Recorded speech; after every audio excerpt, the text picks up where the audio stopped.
Tonight on the News Hour, energy expert predicts imminent electricity tariff hike amid ongoing negotiations. Federal Capital Territory residents express concerns.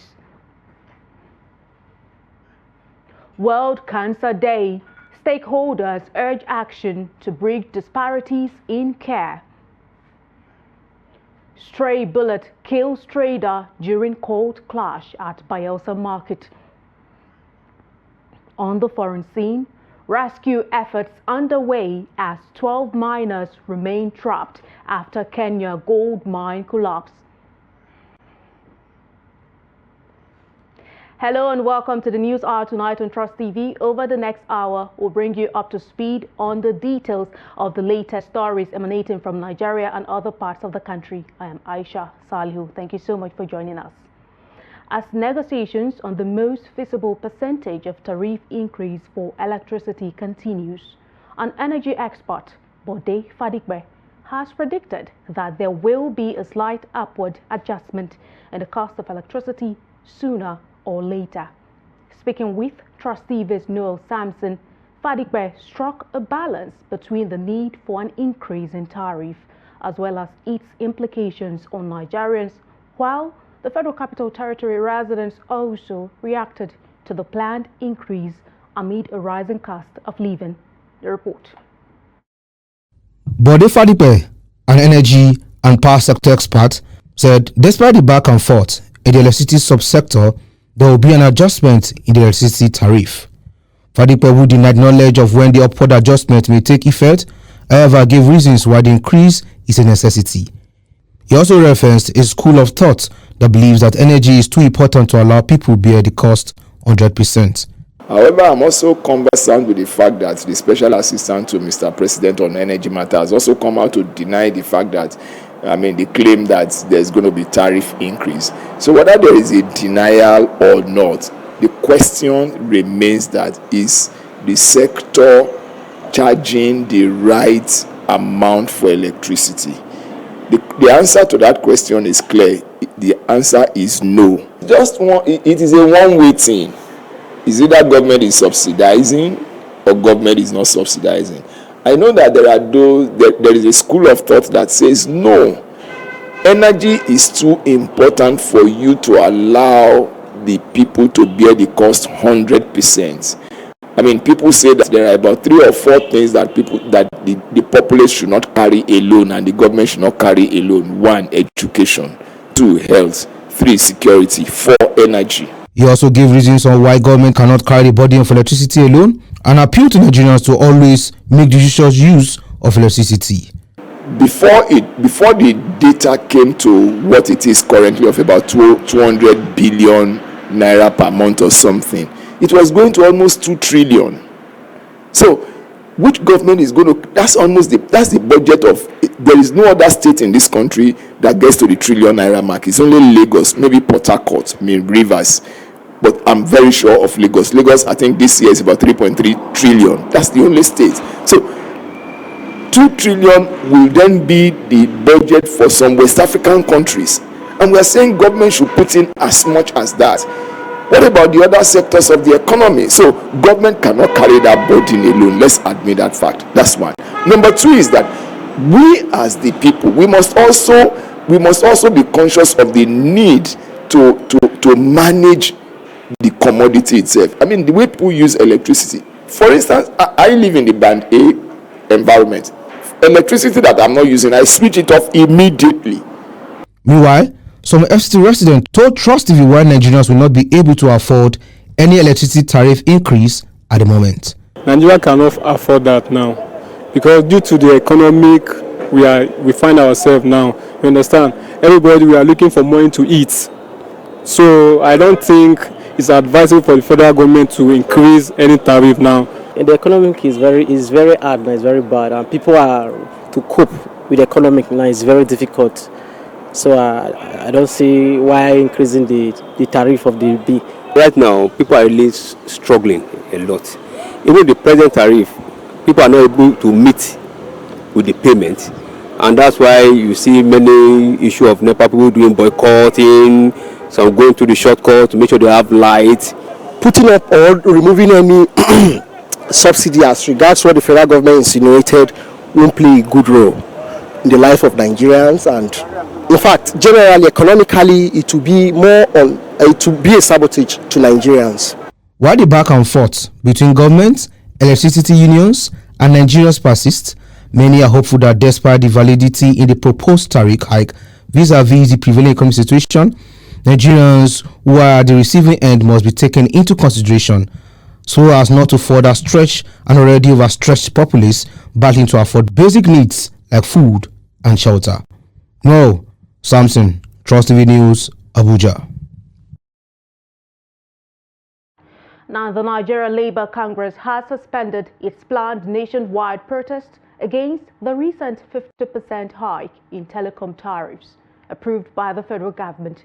The Labour Union aborted the planned rally scheduled for this Tuesday following a meeting with government representatives at the office of the Secretary to the Government of the Federation in Abuja on Monday. The telecom regulator, the Nigerian Communications Commission, had defended the 50% tariff increase, citing rising operational costs driven by inflation, foreign exchange fluctuations, and higher energy expenses. In a statement, the regulator said the adjustment was in line with its mandate under the Nigerian Communications Act 2003 to ensure the financial sustainability of the telecom sector. However, the NLC rejected the tariff hike and demanded a reduction to 5%, threatening a nationwide protest if its demands were not met. It condemned the hike as insensitive and unjustifiable, arguing that it would impose an extra burden on Nigerian consumers. Now, staff of the Kaduna Electricity Distribution Company on Tuesday staged a protest against the sack of over 900 employees. The workers, who marched through the Kafanchan NEPA roundabout in Jema local government area of Kaduna State, accused the management of failing to follow due process as stipulated by the Constitution in the mass sack. The protesters, carrying placards with inscriptions such as non-implementation of minimum wage, pay our entitlements, no shifting ground, no to tyranny and slavery, 10 years without promotion, respect workers' rights, and no to hazardous work conditions, decried the management's alleged insensitivity to their welfare.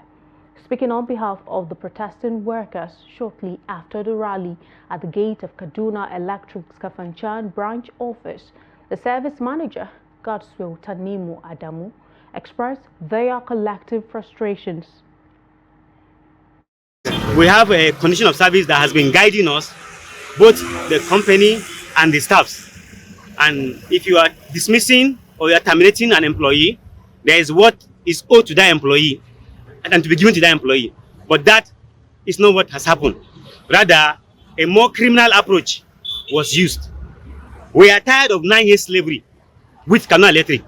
We are tired. We are tired of working in a hazardous environment without medical care. As I speak to you, if anything happens now to a staff, you are expected to go and look for money, treat yourself before anything happens. That means if it's that dangerous that you could take your life, the time taken to go and be looking for money, you could give up. A lot of people have died. A lot have died.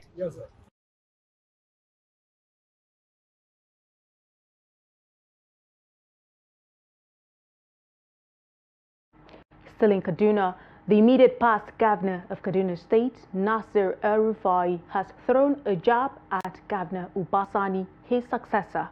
El-Rufai, stopped from becoming a minister in 2023 by his opponents in the ruling All Progressives Congress, has recently become a vocal critic of the party and Tinubu's administration. At a program in Abuja last week, El-Rufai said many things were not right with the ruling party and government in power. But in an interview, the incumbent Kaduna governor disagreed with his predecessor, asking what the president's critics did differently when they were in power. According to Sani, No president in Nigeria's history has practiced democracy like Tinubu. However, El-Rufai, in a post on X on Tuesday titled Kaduna Update, tackled Sani, saying the governor is embarrassingly and sycophantically rambling every day.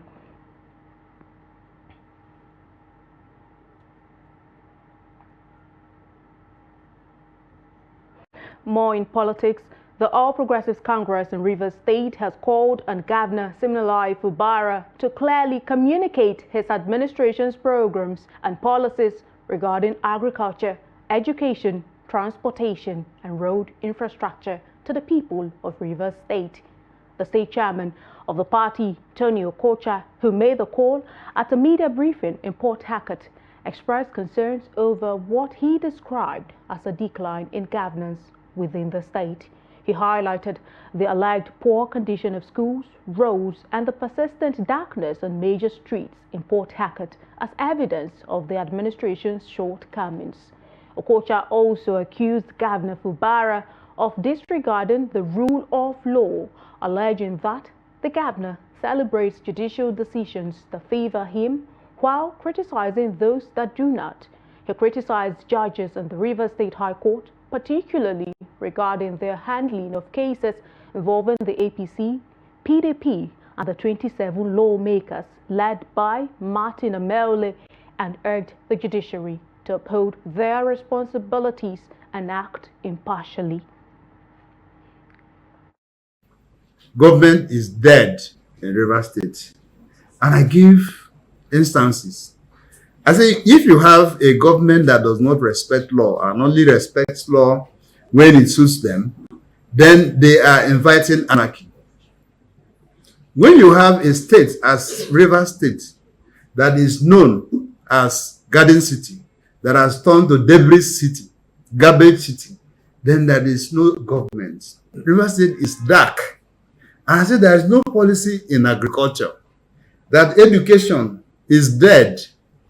I don't even know whether he has commissioner for education. And that the buildings that we have are death traps. You know, as a judge, that a matter is in a court that is higher than you. And you go ahead to make pronouncements on that matter that you know already has been brought before a superior court. What can one else conclude? So judiciary is the problem. Now, embattled former governor of the Central Bank of Nigeria, Godwin Emefiele, has urged the Federal Capital Territory High Court in Abuja to bar the Economic and Financial Crimes Commission from calling additional witnesses after 10 had testified in his ongoing procurement fraud trial. Emefiele's lead counsel, Matthew Burka, senior advocate of Nigeria, contended that since EFCC listed only 10 witnesses in the proof of evidence it filed in court, it should not be allowed to call additional witnesses. But the EFCC's prosecuting counsel, Rotimi Oyedepo, senior advocate of Nigeria, opposed the application, asserting that further testimonies were necessary to ensure a fair and thorough presentation of the case. Oyedepo argued that denying the agency the ability to call additional witnesses would infringe on their right to a fair hearing. After taking arguments from sides on Monday, Justice Hamza Muazu adjourned till March 20 for ruling.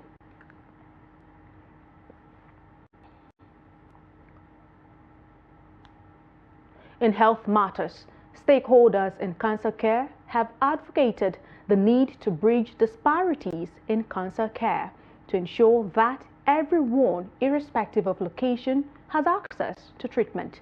They stated this on the sidelines of the World Cancer Day, marked on the 4th of February every year, to raise awareness and support those affected by cancer. The report. Cancer remains one of the leading causes of death worldwide, with over 18 million new cases diagnosed every year. In Nigeria alone, approximately 100,000 new cases are recorded annually. Zainab Yusuf, an oncology nurse at the Federal Teaching Hospital in Birnin Kebbi, says despite the alarming figures, medical advancements and improved early detection methods have significantly increased survival rates, offering a lifeline to those battling the disease.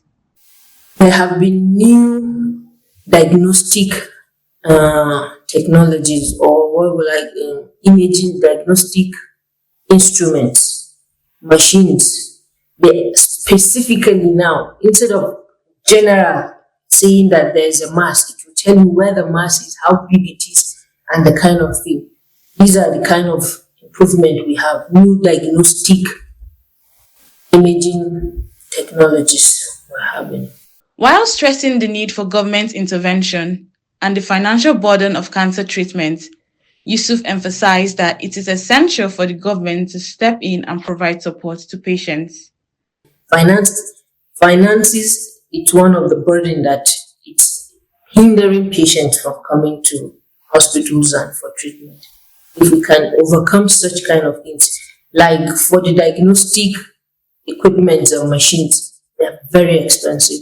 If there will be subsidy, or it could be included in our NHIS packages, it's going to go a long way in improving. This year's World Cancer Day theme, Close the Care Gap, highlights the urgent need to bridge disparities in cancer care, ensuring that everyone, regardless of location or socioeconomic status, has access to proper treatment and support. Dr. Mohammed Jamilu, the Assistant Director of Medical Services, Kebbi State Ministry of Health, as well as the Cancer Control Coordinator, said the Kebbi State government is committed to bridging the gap in the state. There's also the Indigenous Cancer Fund, which the state government has established, whereby the government puts in funds together with well-to-do individuals that will contribute into that account. For any patient that is confirmed, an outline of management is being prepared for that patient. The patient approaches the cancer control desk. From there, the patient is profiled and some assistance is given to the patient to carry out its treatment. Umido Lokaina, a cancer patient, shared her personal story, recounting how she initially dismissed unusual pains and opted for herbal remedies instead of seeking medical attention. Unaware of the severity of her condition, she delayed proper diagnosis and treatment. I have been experiencing pain in my armpit. When I first fell ill, I was unaware of the cause of my sickness. Despite trying traditional medicine, which did not provide any relief, my aunt, who lives in town, advised me to undergo a medical checkup at FMC Kebbi to determine the source of my discomfort. Unfortunately, the diagnosis revealed that I have cancer, a disease I knew very little about. She urged women, particularly those in rural communities, to prioritize their health by seeking immediate medical attention if they experience any unusual symptoms, emphasizing the critical role of timely medical intervention in saving lives. If there is someone with a similar condition, they should schedule a medical checkup in Kebbi. I am hopeful that the doctor will be able to diagnose our condition accurately and determine if we share the same health issue. As the world commemorates this day, stakeholders remember those who have lost their battle with cancer and stand in solidarity with those still fighting, while also recognizing the dedication of healthcare workers, researchers, and advocates working tirelessly towards a future free of cancer. From Birnin Kebbi, Cynthia Yongo, Trust TV. Now, the Federal Executive Council has approved a total of $1.07 billion in financing for healthcare sector reforms under the Human Capital Opportunities for Prosperity and Equity program. The Council also approved 4.8 billion naira for HIV treatment, signaling a major investment in Nigeria's health sector. The report. Minister of Finance and Coordinating Minister of the Economy, Wale Edun, disclosed this while briefing the State House correspondent after the Council's meeting in Abuja on Monday. Edun says the World Bank's concessional financing arm, the International Development Association, has provided two $500 million concessional loans each, alongside $70 million in grant funding from other international bodies. The total financing of those two projects under the HOPE agenda, that is not the renewed hope, this time it is the HOPE agenda, the human capital opportunities for prosperity and equity program. So apart from two loans of concessional loans of $500 million each, there's also $70 million in grant financing from other international bodies. Meanwhile, Council also approved 1.4 trillion naira for critical infrastructure projects nationwide, including major roads and bridges across states and key developments in the Federal Capital Territory, Abuja. We got approval for a reconstruction of 3 sections of Lokoja to Benin. And this approval is to be done on concrete. Graciously, the FEC approved.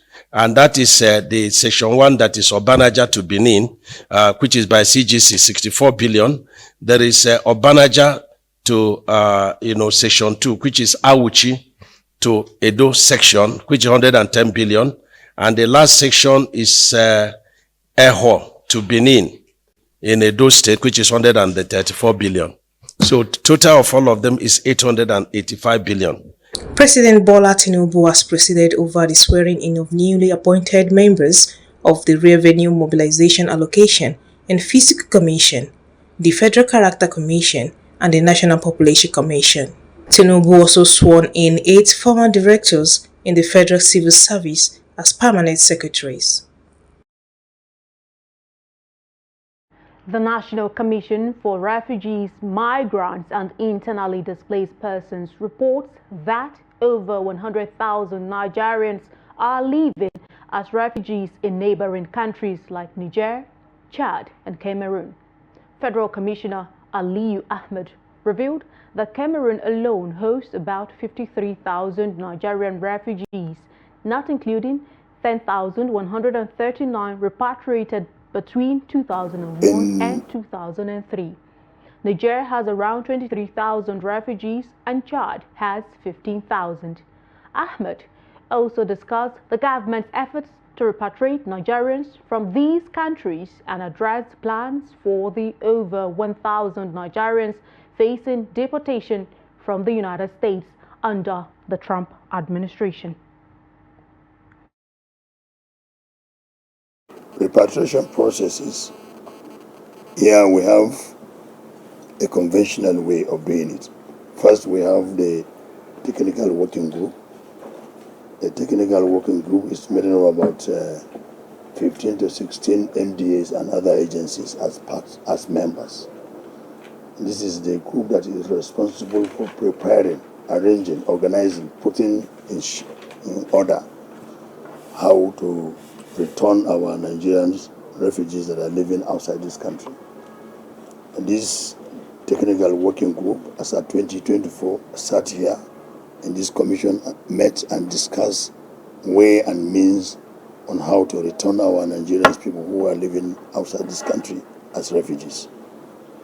That arrangement has been completed. Requests for funds to return them back to the citizens have also been sent to the presidency, which is receiving attention. Of course, the pronouncement of Trump is a political statement. It's a policy. It does not become real law. So it is we just overheard that he said he's going to send Nigeria, but not to remain indoor and then expecting anything to come from the heaven. I think the federal government are making contingent effort.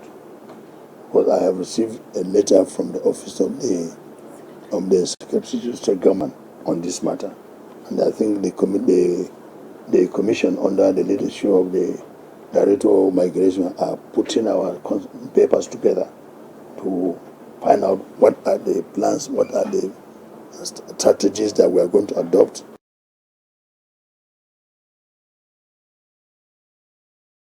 This is the News Hour tonight on Trust TV. Coming up ahead. Beyond the cap and gown, young graduates open up about life after university. We'll bring you plenty more stories after the break. We'll be right back. Welcome back and thank you so much for staying with us. Here is a recap of some of our top stories. We told you that energy expert predicts imminent electricity tariff hike amid ongoing negotiations. FCT residents express concerns. Plus, World Cancer Day, stakeholders urge action to bridge disparities in care.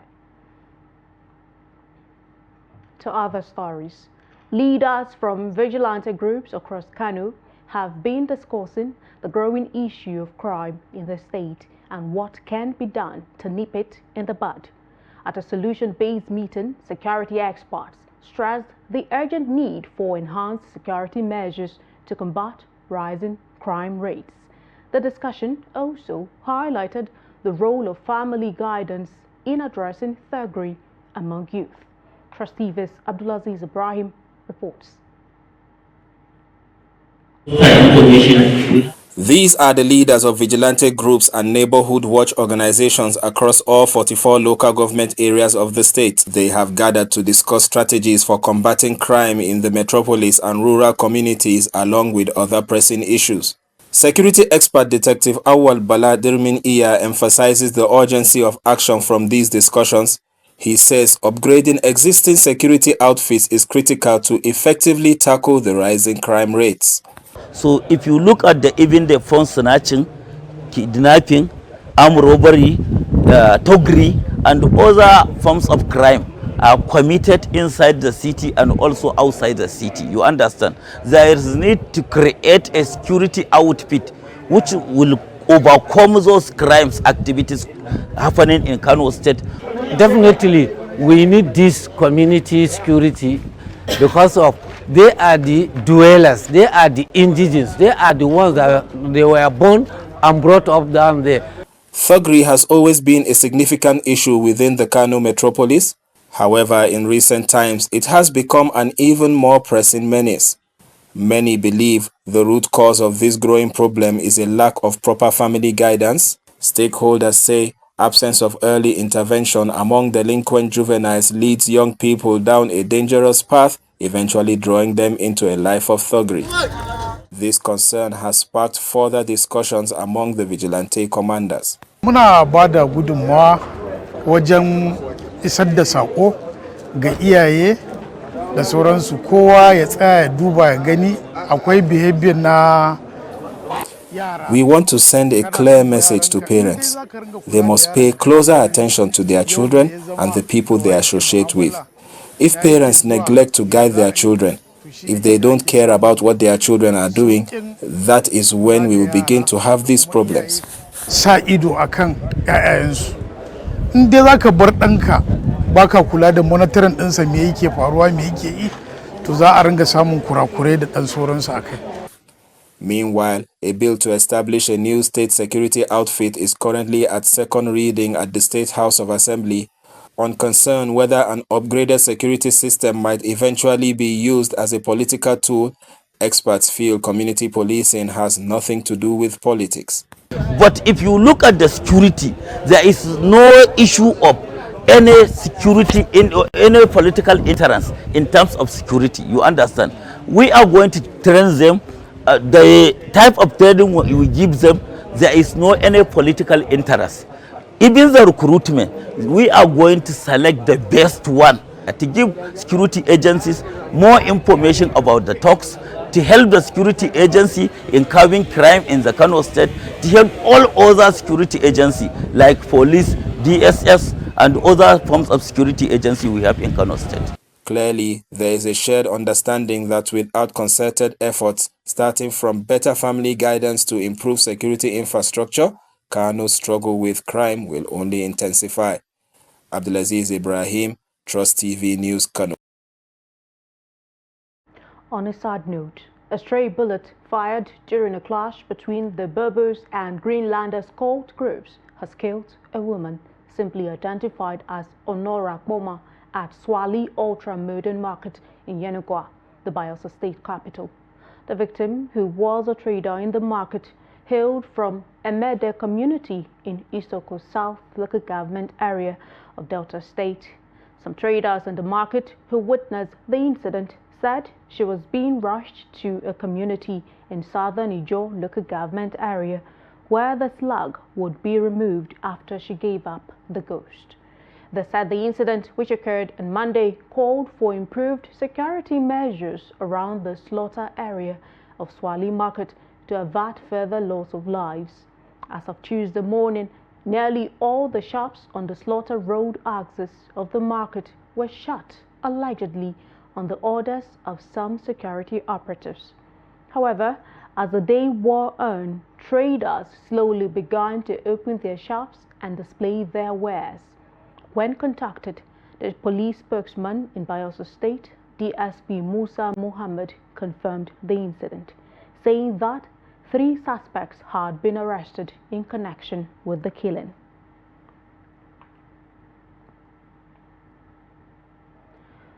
Suspected gunmen have abducted 10 passengers at the Ipele area of the Benin-Owo Expressway in Ondo State.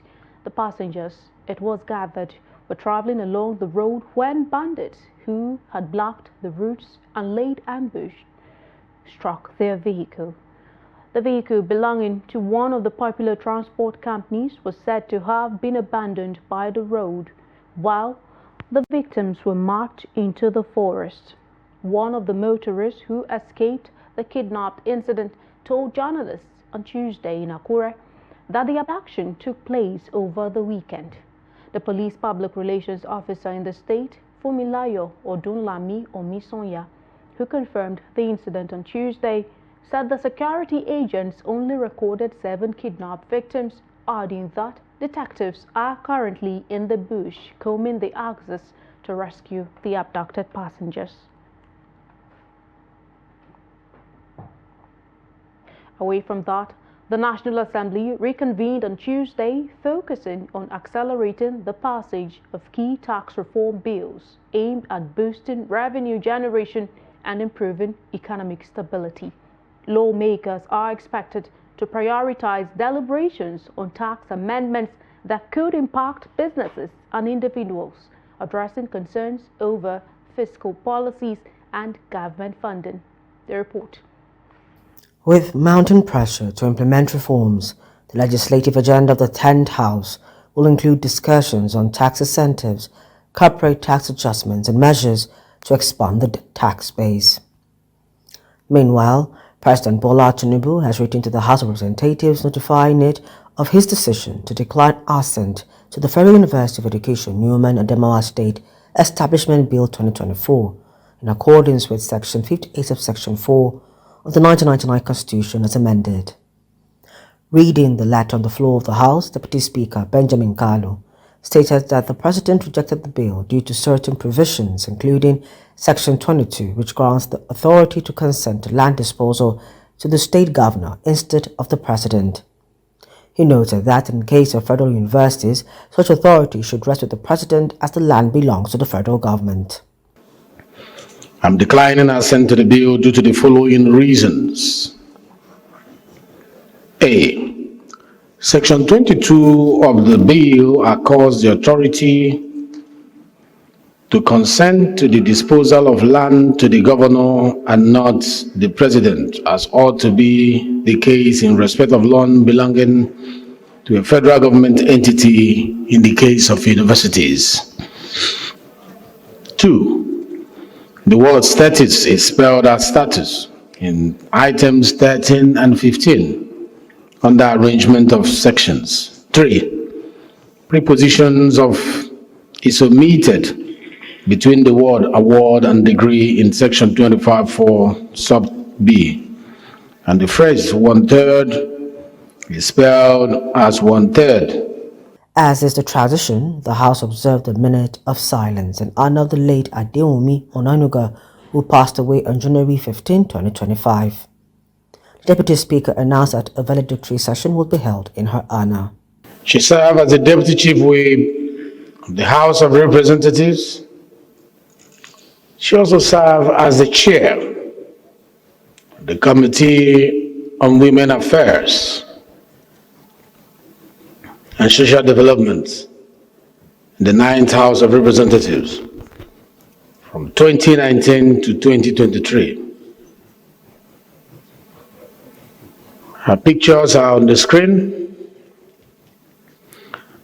Her seat in front row of this chamber is today covered in white. The House later adjourned plenary to Wednesday, February 5th, 2025. The President of the Senate, Godswill Akpabio, on Tuesday expressed satisfaction with the just concluded budget defense sessions, commending lawmakers for their dedication in scrutinizing the 2025 budget to ensure a workable financial plan for the year. The Senate President stated this when he presided over the resumption of plenary after a 2-week break. In the meantime, following President Bola Tinubu's assent to bills establishing development commissions for various regions in the country, the Senate has conducted a minor reshuffle, appointing chairman and deputy chairman to oversee these commissions. According to Akpabio, Senators Babangida Hussaini and Muntari Dandutse will serve as chairman and deputy chairman of the Senate Committee on the Northwest Development Commission. Similarly, Senators Oji Uzo-Kalu and Kenneth Eze have been appointed as chairman and deputy chairman of the Senate Committee on the Southeast Development Commission, while Senators Titus Zam and Isai Jibrin will head the Senate Committee on the North Central Development Commission. In a related development, the Senate has reshuffled the leadership of some standing committees, with Senator Abdul Ningi has been moved from the Committee on Population to head the Senate Committee on FEMA, while Natasha Akpoti Udwagan, previously in charge of the Committee on Local Content, is now the chairman of the Committee on Diaspora and Non-Governmental Organizations. As 2025 progresses, a new set of graduates is entering society from higher institutions across the country. The University of Lagos, among many others, recently graduated 16,409 students across undergraduate and postgraduate programs. This raises the question, what comes next after graduation? Young graduates shared their thoughts with Trust TV about navigating the exciting yet challenging transition into the real world. Victoria Tokolo's report is presented from our studio. Graduation is an exciting milestone, marking a significant transition from structured education to the open landscape of adulthood. For many, it's a bittersweet moment, a mix of freedom and opportunity, coupled with the challenges of independence and responsibility. This newfound educational freedom can feel like a breath of fresh air. However, this freedom comes with increased responsibility. Without the guidance of parents and teachers, graduates must learn to navigate life on their own. We have to consider the economic situation of the country to see that everything is not going as planned. So the best thing is, even before venturing into going into higher institution, it's more advisable to go into learning trades, actually. Learning a trade, maybe handwork or wherever.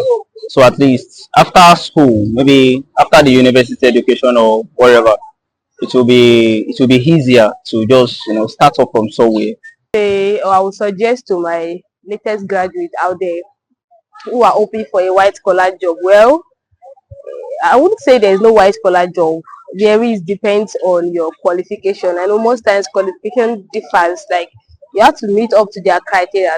But in as much as you are a young graduate, you have the skill, you have the knowledge, you can also improvise. You don't need to wait for a white collar job per se. You can also create little from the little you've learned in school. I think there's a difference between an illiterate and illiterate. I believe illiterate should be able to We need to think outside the box. I'll use myself as an example. School is not a scam. School is good. You go to school, you learn. But the only thing I have to say, when you are going to school, have hard work. Because me, I go to school, is my handwork that I'm using to sustain. So it's not about the school. The school is just for you to know from your left and right and to be able to defend yourself. So life after school, what I will say you should expect is expect more focus and be so determined, even than how you are determined to have a good grades at school.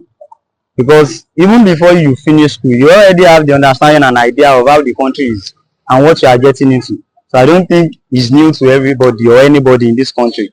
You know, you have to also, you have to work. You have to meet end mates. Developing vocational skills and building a strong professional network are crucial for young adults before graduation, as the transition into the real world can be challenging, but with each challenge comes growth and the potential for great rewards.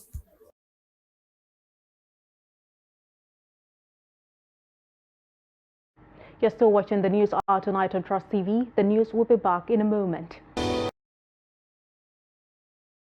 Welcome back. Coming up next is Yusuf Akogu with the stock market update.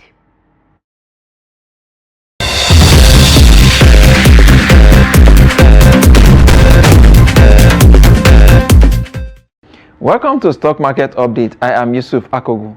Trading in the Nigeria Exchange Limited on Tuesday sustained the bullish momentum it exhibited on Monday as most sector indices closed in the green zone. The all-share index updated by 0.15%. Talking about the ASI, 104,788.35 basis points, volume of trade 471.7 million shares, value at 19.89 billion naira, in this of 14,600 lead exchanges among investors. The top gainers from today's trading, Restaurants up 10% to close at 5 naira and 50 kobo per share. Universal Insurance PLC up as well 10% to close at 66 kobo per share. Of course, Better Glass also on the gaining table today, 9.98% it gained to close at 86 naira and 50 kobo per share. Of course, the top losers from today's trading, we have Ikeja Hotel lead the table 9.55% to close at 9 naira and 95 kobo per share. Suno Assurance also down 8.77% to close at 5 naira and 20 kobo per share. Nem Insurance ended downwards 6.59% to close at 12 naira and 5 kobo per share. The top trading equities by volume,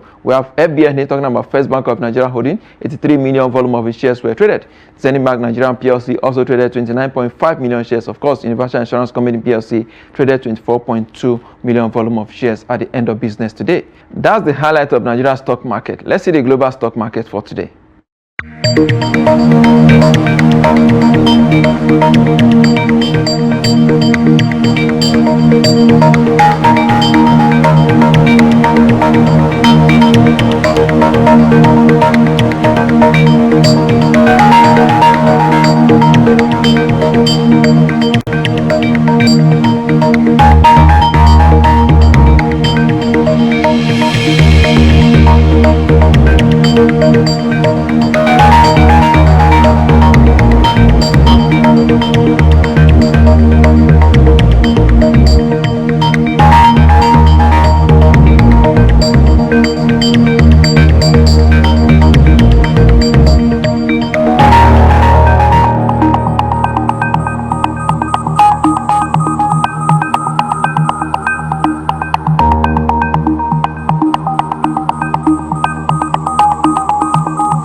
And that's stock market update. I am Yusuf Akogu.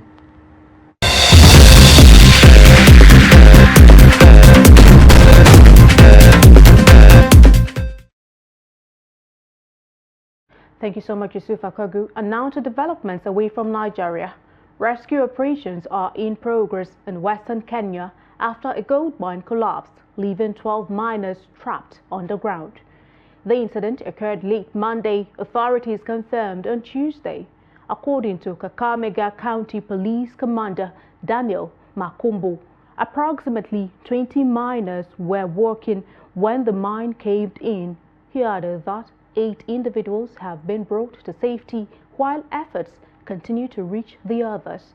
Kenya's mining industry, though expanding, remains largely unregulated, with many miners operating under dangerous conditions. often lacking safety measures and facing exploitation by criminal networks. A 2022 report by Africa's Institute for Security Studies highlighted that small-scale gold mining accounted for nearly half of Kenya's mining revenue, contributing $224 million to the economy and employing around 250,000 people.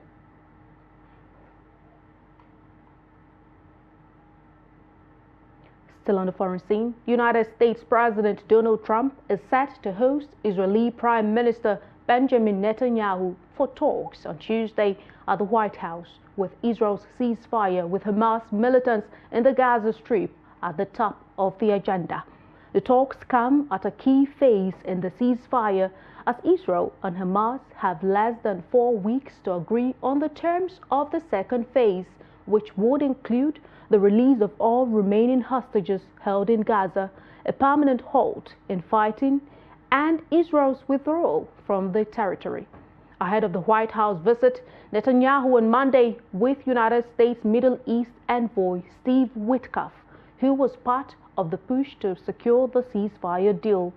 Netanyahu's office said in a statement that the meeting was positive and friendly, adding that he would meet with his security cabinet upon returning from the U.S. in order to discuss Israel's overall positions regarding the second stage of the deal. Witkoff is expected to hold talks with Qatari and Egyptian officials as the three countries continue in their role of mediating the halt in fighting. In addition to the ceasefire, Netanyahu said he and Trump would discuss countering Iranian aggression and expanding diplomatic relations with Arab countries. China on Tuesday announced it would impose new tariffs on United States imports in retaliation for Washington's recent tariff hike. The new measures include a 15% tariff on coal and liquefied natural gas, as well as 10% tariffs on crude oil, agricultural machinery, large vehicles, and pickup trucks. These actions come after the U.S. imposed a 10% tariff on Chinese goods over the weekend.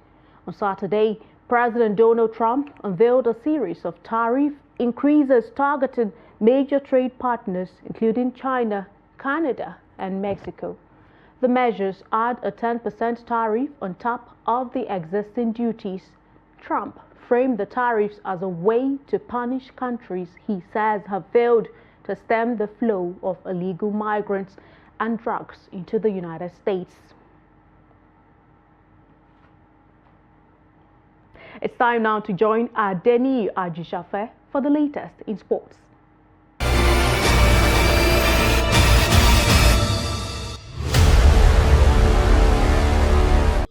The 2025 edition of Federal Capital Territory School Sports Fiesta is back with the zonal elimination series already underway at 8 centers in Abaji, Kwali, Gwagwalada, Kuje, Tungamaje, Duse Kubwa, Karu and Amak at Government Secondary School Tuduwada and Government Secondary School Gariki.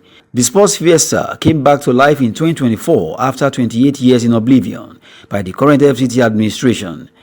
They have also renamed the 2025 edition after the FCT minister as Barrister Nyesom Wike Renew Hope School Sports Festival. The 2025 edition, open to public and private schools, are in 3 categories: primary under 13, junior secondary under 15, and senior secondary under 17. The director, school sport in the FCT, Ashimo Adamu, noted that American flag football and cricket in the senior secondary level will be demonstration sports, while board games, boys and girls, chess, senior and junior schools, Scrabble, senior and junior schools, Ludo, junior school, and Ayo, primary school, with the zonal preliminaries ongoing till 15 February. The sports festival shall observe a break from 15 to 17, 2025, while the grand finale comes up at MK Abiola National Stadium, Abuja, on 24 to 27 February 2025. And in basketball, the draw for the 2025 edition of FIBA Under-19 Women's Basketball World Cup, scheduled to hold from July 12 to 20 in Brno, Czech Republic, has taken place. The draw, performed by former Czech national team stars Ivana Večerová and Eva Vitakova alongside Czech Basketball Federation President Miroslav Jansta and FIBA Central Board and Executive Committee member came into color. 16 teams divided into 4 groups of 4 teams each. Nigeria in Group B with Portugal, Canada and China, while the second African team in the championship, Mali, are in Group C alongside France, Australia and Brazil. All 16 teams participating in the event will advance to the competition's final phase with a single elimination format in place from the round of 16. The teams from Group A will face teams from Group B based on standings within these groups, first versus fourth, second versus third, and teams from Group C will face teams from Group D. 3-time defending champions, USA will be looking to win an 11th title in this upcoming edition of the competition. 4 other national teams have previously won the Under-19 Women's Basketball World Cup, among those being host nation, Czech Republic, Australia, USA and Russia. That's Sport News. I'm Adeni.